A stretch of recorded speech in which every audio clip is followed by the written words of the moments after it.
10월 14일 토요일 사도행전 25장 통독령 말씀 묵상입니다. 기도하시겠습니다. 하나님 아버지, 우리가 살아있는 이유가 분명하게 하옵소서. 사랑하는 이유, 섬기는 이유가 오직 그리스도의 복음 때문임을 잊지 않게 하옵소서. 고난 가운데에서도 복음의 증인의 삶을 살아가게 하시옵소서. 그리하여 죽음도 두려워하지 않는 성도가 되게 하옵소서.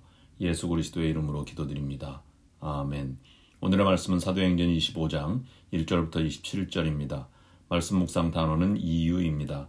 사도행전 25장 바울이 베스도 앞에 서다. 베스도 앞에서 변호하는 바울 1절부터 12절 1절 베스도가 부임한 지 3일 후에 가이사랴에서 예루살렘으로 올라가니 2절 대제사장들과 유대인 중 높은 사람들이 바울을 고소할세 3절 베스도의 호의로 바울을 예루살렘으로 옮기기를 청하니 이는 길에 매복하였다가 그를 죽이고자 함이더라. 4절 베스도가 대답하여 바울이 가이사랴에 구류된 것과 자기도 멀지 않아 떠나갈 것을 말하고 5절 또 이르되 너희 중 유력한 자들은 나와 함께 내려가서 그 사람에게 만일 옳지 아니한 일이 있거든 고발하라 하니라. 6절 베스도가 그들 가운데서 8일 혹은 10일을 지낸 후 가이사랴로 내려가서 이튿날 재판자리에 앉고 바울을 데려오라 명하니 7절 그가 나오매 예루살렘에서 내려온 유대인들이 둘러서서 여러 가지 중대한 사건으로 고발하되 능히 증거를 대지 못한지라. 8절 바울이 변명하여 이르되 유대인의 율법이나 성전이나 가이사에게나 내가 도무지 죄를 범하지 아니하였노라 하니 9절 베스도가 유대인의 마음을 얻고자 하여 바울더러 묻되 내가 예루살렘에 올라가서 이 사건에 대하여 내 앞에서 신문을 받으려느냐. 10절 바울이 이르되 내가 가이사의 재판 자리 앞에 섰으니 마땅히 거기서 신문을 받을 것이라. 당신도 잘 아시는 바와 같이 내가 유대인들에게 불의를 행한 일이 없나이다. 11절 만일 내가 불의를 행하여 무슨 죽을 죄를 지었으면 죽기를 사양하지 아니할 것이나 만일 이 사람들이 나를 고발하는 것이 다 사실이 아니면 아무도 나를 그들에게 내줄 수 없나이다. 내가 가이사께 상소하노라 한데 12절 베스도가 배석자들과 상의하고 이르되 내가 가이사에게 상소하였으니 가이사에게 갈 것이라 하니라. 아그리빠 왕에게 자문을 구하는 베스도 13절부터 27절 13절 수일 후에 아그리빠 왕과 베니게가 베스도에게 문안하러 가이사랴에 와서 14절 여러 날을 있더니 베스도가 바울의 일로 왕에게 고하여 이르되 벨릭스가 한 사람을 구류하여 두었는데 15절 내가 예루살렘에 있을 때에 유대인의 대제사장들과 장로들이 그를 고소하여 정죄하기를 청하기에 16절 내가 대답하되 무릇 피고가 원고들 앞에서 고소 사건에 대하여 변명할 기회가 있기 전에 내주는 것은 로마 사람의 법이 아니라 하였노라.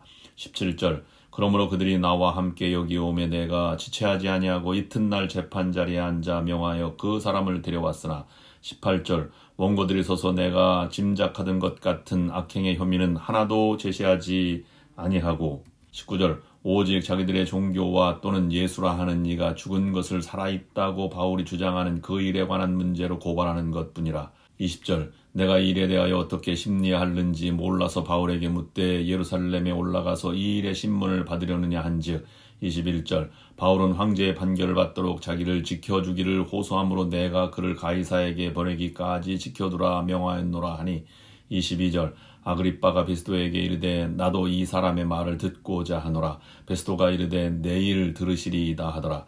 23절 이튿날 아그리빠와 버니게가 크게 위험을 갖추고 와서 천부장들과 시중의 높은 사람들과 함께 접견 장소에 들어오고 베스도의 명으로 바울을 데려오니 24절 베스도가 말하되 아그리빠 왕과 여기 같이 있는 여러분이여 당신들이 보는 이 사람은 유대의 모든 무리가 크게 외치되 살려두지 못할 사람이라고 하여 예루살렘에서와 여기서도 내게 청원하였으나 25절 내가 살피건대 죽을 죄를 범한 일이 없더이다. 그러나 그가 황제에게 상소한 고로 보내기로 결정하였나이다. 26절 그에 대하여 황제께 확실한 사실을 아랠 것이 없으므로 신문한 후에 상소할 자료가 있을까 하여 당신들 앞 특히 아그리빠 왕 당신 앞에 그를 내세웠나이다. 27절 그 제목도 밝히지 아니하고 죄수를 보내는 것이 무리한 일인 줄 아나이다 하였더라. 아멘. 바울은 3차 전도여행을 마치고 예루살렘 교회에 들러서 선교 보고를 하고 구제 헌금을 전달하였습니다. 그런데 아시아에서 온 유대인들이 사람들을 선동하여 바울을 성전에서 붙들어 죽이려 했습니다. 로마 군대의 천부장이 바울을 데려다가 신문하려다가 바울이 로마 시민권을 가진 자임을 알고 총독이 있는 가이사랴로 호송되었습니다. 가이사랴에서 벨릭스 총독에게 신문을 받았습니다.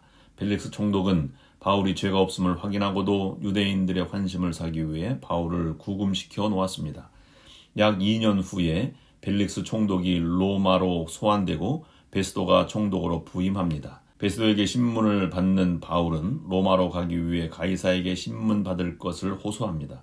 이것은 바울이 로마까지 가서 복음을 전할 기회를 얻기 위해 노력하였고 하나님께서 친히 섭리하신 것을 보여주고 있는 본문입니다.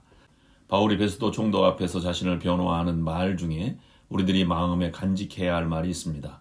11절입니다. 만일 내가 불의를 행하여 무슨 죽을 죄를 범하였으면 죽기를 사양치 아니할 것이나 죽기를 사양치 아니할 것이다는 바울의 당당한 고백을 우리는 귀담아 들어야 합니다. 바울의 이 고백은 자신은 언제 죽어도 항상 죽을 준비가 되어 있다는 것을 의미합니다. 항상 죽을 준비가 되어 있다는 이 고백은 나는 항상 하나님 앞에서 부끄러움 없이 삶을 살아가고 있다는 거룩한 당당함입니다. 이러한 바울의 모습을 우리 모두가 배워야 합니다. 우리 모두는 언제인가 한 번은 반드시 죽을 것입니다. 그러므로 죽음을 준비해야 합니다. 부끄러운 장소에서 부끄러운 모습으로 죽지 않도록 기도해야 합니다. 그리스도인은 죽음의 모습까지도 하나님의 기쁨과 영광이 되어야 합니다. 아프리카 선교사 리빙스턴의 죽음의 모습은 보는 사람들을 감동시켰다고 합니다. 그를 돕고 있었던 동역자가 리빙스턴의 텐트에 가보니 침대 앞에서 무릎을 꿇고 성경책을 펴놓은 채 기도하다가 하나님의 부름을 받았다고 합니다. 리빙스턴의 죽음은 하나님의 마음까지도 감동시켰을 것입니다. 우리들의 삶은 하나님 보시기에 아름다워야 합니다. 뿐만 아니라 우리의 죽음도 하나님과 믿음의 사람이 보기에 감동적이어야만 합니다. 하나님의 사람은 죽으나 사나 주님의 것이요 살아도 주를 위하여 살고 죽어도 주를 위하여 죽어야 하기 때문입니다. 그러므로 부끄러운 자리에는 항상 가지 말아야 합니다. 언제 하나님께서 부르실 줄 알 수 없기 때문입니다. 오늘의 기도 제목을 드립니다. 첫째, 계속되는 승리와 실패 속에서도 흔들리지 않는 성도가 되게 하옵소서. 둘째, 우리가 살아가는 이유가 그리스도 복음 때문임을 알게 하소서. 셋째, 항상 주님이 주신 목표를 잊지 않게 하옵소서. 기도하시겠습니다. 하나님 아버지, 주님이 주신 생명과 삶과 건강 모든 것을 통해서 주님이 이 땅에 보내신 이유를 실천하며 살아가게 하옵소서. 순간순간에 승리에 도취되지 않게 하시고 실패에도 낙담하지 않게 하옵소서. 흔들리지 않는 믿음으로 주님의 뜻을 이루게 하옵소서.